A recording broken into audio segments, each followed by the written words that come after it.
What happened in Fiji, Simon? Fiji with Meghan. Well, that was really the only big tour it is the only big tour they did before Archie was born. So this was a few months after their wedding in 2018. What really happened during Meghan Markle's royal visit to the Fiji market in 2018? What was meant to be a simple goodwill appearance turned into chaos, confusion and controversy. From sudden exits to whispers of diva behaviour. Was this the day Meghan Markle lost control of her public image? Let's dive into the full story. Australia, New Zealand, Fiji, Tonga. It was an epic trip, but in hindsight, we now everything makes sense. The sort of hostility towards the British media and how he was treating us. I don't expect anybody to feel sympathy, but it was a bit weird compared to the Harry that I knew from previous trips. It was quite hostile, and certainly no chats, off the record chats. So there was one day in this epic tour that was specifically Meghan's day for women's education, empowerment, entrepreneurs, and I was at the engagement in the market in Suva, which was hot, but it wasn't chaos, and there was a clear route for Meghan to take there to meet all of these female businesses. The Duke and Duchess of Sussex arrived in Fiji on a highly anticipated royal tour. Crowds cheered, the atmosphere was electric, and Meghan, newly pregnant, was glowing. But that energy wouldn't last long. Just 15 minutes into her solo visit to Suva Market, everything spiraled and fast. I've really felt sorry for the people who wanted to meet her. And well, at that point, Meghan was the superstar, the new superstar of the British royal family. And all they saw was that, For us, it was a story. For the palace staff, it was a nightmare. I mean, they were very upset. They didn't know what had just happened. And we're trying to spin 5 different versions of what we had all just seen. And it sort of torpedoed her own day in the diary. That was specifically the Women's Education Empowerment Day. So with hindsight, was that, does everything now make sense? And was that, Meghan's, behaviour on that day, was that, a true reflection? It didn't look good. It was not what a royal visit's all about. And you don't see. I never saw the Queen do that. You couldn't imagine. You must have had happier royal stories then. There must be happier times or trips abroad that you've been with the royals that you've had better situations. Yeah, I mean, just to contrast it, the royals will know who they're going to meet, how long it's supposed to take, sort of, and which order it's going to happen in. And then it broadly happens. So that's what you saw with the late Queen, and you see with Charles will take longer.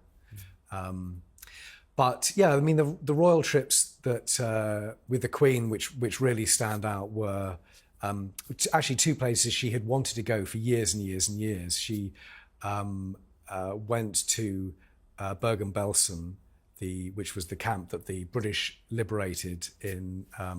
Meghan was scheduled to meet local female vendors supported by the UN's Markets for Change project. But after barely greeting a handful of people, royal aides abruptly cut the visit short. Confused faces, disappointed locals. War II. So covering that visit to Germany was very special. And also in 2011, her trip to our nearest neighbour, the Republic of Ireland, which she had longed to go to for many, many years, partly to visit the racehorses, but also because she wanted to go there. And she'd never been allowed to go there because of security reasons, but finally in 2011 she did. And she began her speech in Dublin Castle, which is full of very difficult history, but obviously between the UK and the Republic. But she began her speech in Gaelic, and I mean, actually thinking of it now is giving me goosebumps because it was a very special moment for her, and I feel so privileged to have been on that trip. Most people in the Republic, 90% 5%, 99% of people in the Republic really valued that visit. She went to Croke Park, where the original Bloody Sunday happened, where troops for the Crown opened fire. And, had the same success that the late Queen had. No way. Because I had family in Ireland at that time, and they still talk about it, and they say, "Oh, well, the Queen apologised." She didn't apologise, No. but the Irish, they were so won over by how brave she was and how incredible she was, and as I say, the speech that I'm very envious that you were there and you got to actually witness it. But she said that we regret things that shouldn't have happened or should have happened, not happened at all. That sort of thing. Sinn Féin boycotted that meeting, and I think they realised it was a mistake, that visit. And I think they realised that was a mistake because a couple of years later, Martin McGuinness did shake her hand on a visit to Northern Ireland. But actually that 2011 visit, Sinn Féin officially weren't represented there. Security scrambling. The official explanation, security concerns, but was that the full story? The Fiji market visit was supposed to highlight women's empowerment. Instead, it exposed cracks in Meghan's relationship with royal duties. Is that your favourite visit, do you think? Your favourite tour? I'm a very lucky boy. I've been to some amazing exotic places like Solomon Islands with William and Kate, which was absolutely magical. Solomon Islands is one of the few Commonwealth realms where the king is still king, and the Queen then was Queen of the Solomon Islands. So to have a visit from the newly married grandson of the Queen, you could see it meant... I tell you what, the thing about that visit was it changed my perspective, because I was quite cynical about it all until then, and cynical about certain things still. But what it means to different people, even on the other side of the world, in the South Pacific, the Queen was their Queen. William was the grandson of their Queen.